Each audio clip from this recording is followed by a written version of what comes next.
प्यारे बच्चों, आज का हमारा विषय है नर जनन तंत्र। ये नर जनन तंत्र क्या है और यह कैसे कार्य करता है, आइए इसको जरा समझ लेते हैं। तो फिर मैं आपको बताता हूँ कि जब भी हमें किसी तंत्र को याद करना हो तो उसके विभिन्न हिस्सों के अंगों को पहले एक बार समझ लेते हैं, फिर उसके बाद आपको आसान हो जाता है इसको याद करना। तो सबसे पहले हम एक बार चित्र द्वारा इसके अंगों को समझ लेते हैं, और अगर आप उनका नाम याद कर ले फिर नाम को हेडिंग बनाकर लिखना शुरू करें तो आपके लिखना बहुत आसान हो जाता है।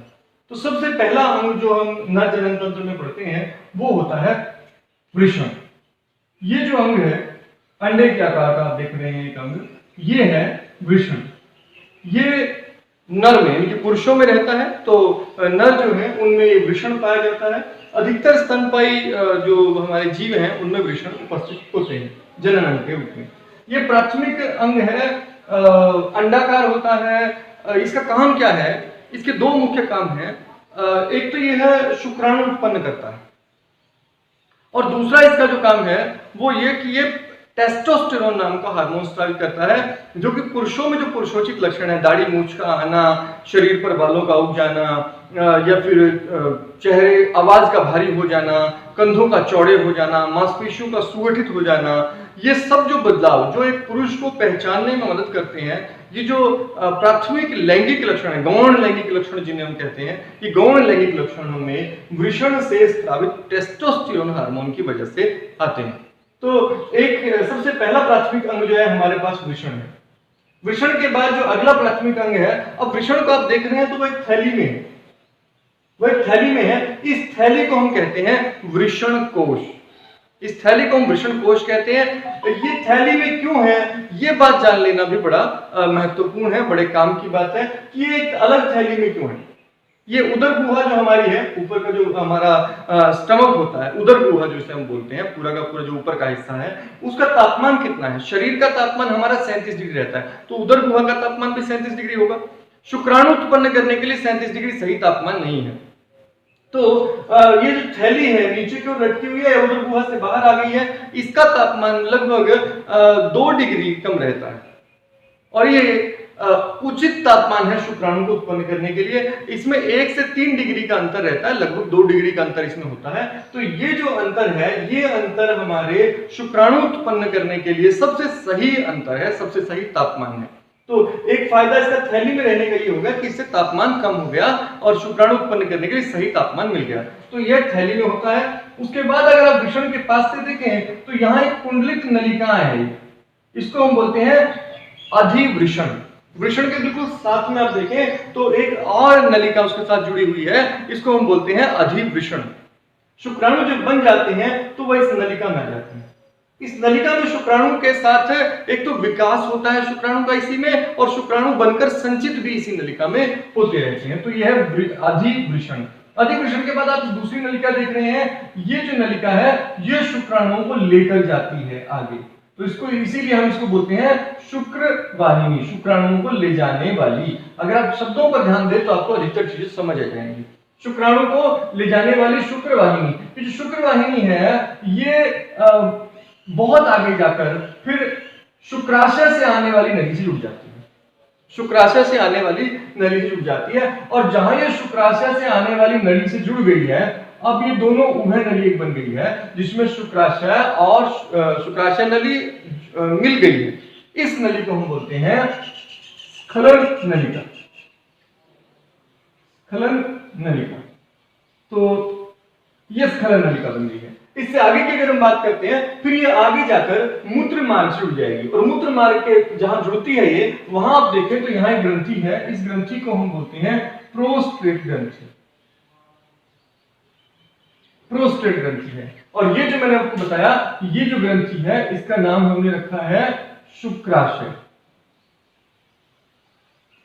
यहां एक और ग्रंथि है, कॉपर ग्रंथि कहा जाता है, कॉपर्स ग्लैंड, कॉपर ग्रंथि कहा जाता है, और कॉपर भी कहते हैं इसका नाम, इसके लिए बल्बो यूरेथ्रल भी इसको कहा जाता है। तो फिलहाल हम इस पर ध्यान नहीं देंगे, हमारे सिलेबस में नहीं है इसके बारे में ज्यादा जानकारी, लेकिन मैं आपको पढ़ाऊंगा ये भी कि आपको इसके क्या क्या फंक्शंस हैं। उसके बाद आप देखिए तो मूत्र मार्ग जो है ये ऊपर हमारी मूत्राशय, मूत्राशय से मूत्र मार्ग निकलता है, मूत्र मार्ग से एक नली निकलती है। ये जो नली है जिसे मूत्र मार्ग कहते हैं, ये और शुक्र वाहिनी दोनों आकर जुड़ जाती है, उभय नली बन जाती है। तो ये मूत्र मार्ग शीशन द्वारा बाहर की खुलता है। और ये जो अंग आप देख रहे हैं, एक सिलेंडर जैसा जो अंग आप देख रहे हैं, इसे हम मासल अंग है, इसको हम बोलते हैं शीशन। तो यह भी जन्म का हिस्सा है। तो अब हम अगर मुख्यतः मान ले तो हमने 4 जन्म के हिस्से पढ़े। एक वृषण, वृषण के पास अधिवृषण, ये जो संरचना आप देख रहे हैं वृषण के साथ, ये है अधिवृषण। वृषण, अधिवृषण, शुक्रवाहिनी, स्खलन नलिका, उसके बाद एक शीशन। तो ये हम मुख्य भाग अब बढ़ रहे हैं, इनको हेडिंग के रूप में लिखेंगे और फिर समझने की कोशिश करते हैं। तो मैंने जैसा कि बोर्ड पर लिखा, आप देखिए, हमने पहले हेडिंग को लिख लेते हैं ताकि हमें समझना आसान हो जाए, याद करना आसान हो जाए। जब हम कोई काम सिस्टमेटिक ढंग से करते हैं, एकदम क्रमबद्ध तरीके से करते हैं, तो निश्चित रूप से हमें काम करने में आसानी होती है। तो यहाँ हम वृषण, अधिवृषण, शुक्रवाहिनी, स्खलन नलिका और शीशन।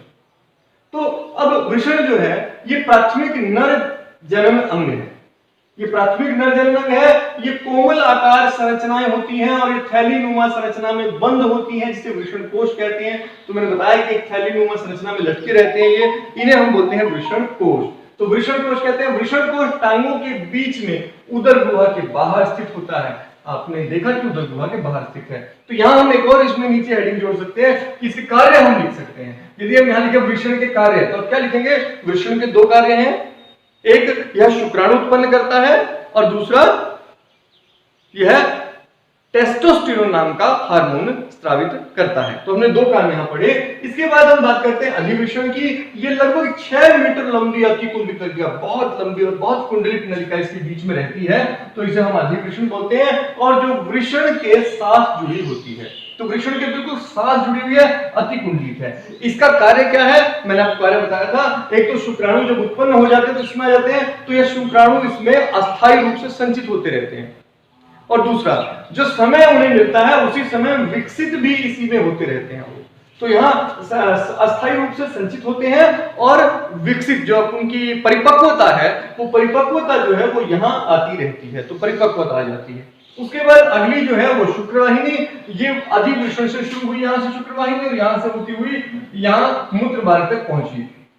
तो प्रत्येक शुक्रवाहिनी एक लंबी नलिका होती है जिसकी भित्ति मोटी और पेशीय होती है। शुक्रवाहिका का कार्य क्या है? शुक्रवाहिका शुक्राणुओं को अधिवृषण से ग्रहण करके और उसे मूत्र मार्ग तक पहुंचाती है।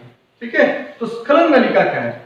यह एक छोटी पतली नलिका है जो प्रोस्टेट ग्रंथि में से होकर गुजरती है और यह मूत्र मार्ग में खुलती है। तो यहां से, जहां शुक्राशय आ गया है, यहां से यहां तक इस नलिका को हम कहते हैं स्खलन नलिका। असल में शुक्रवाहिनी ही है, लेकिन जैसे इसमें शुक्राशय जुड़ गया तो हम इसे बाद में बोलते हैं स्खलन नलिका। तो स्खलन नलिका जो है वो क्या है? पतली नलिका है, प्रोस्टेट ग्रंथि से होकर गुजरती है और मार्ग में खुलती है। शीशन। तो शीशन क्या है? यह एक सिलेंडर की आकृति का स्पंजी पेशीय तथा अति रक्त संचारी अंग है।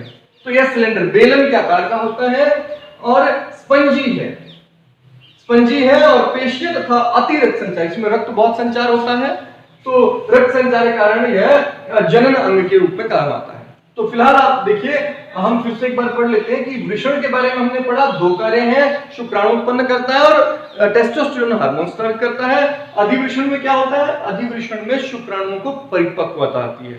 और शुक्रवाहिनी क्या करती है? शुक्रवाहिनी शुक्राणुओं को यहां से ग्रहण करती है अधिवृषण से और यह ले जाती है आगे की ओर। तो शुक्राशय क्या करता है? शुक्राशय में से विशेष प्रकार का द्रव स्रावित होता है।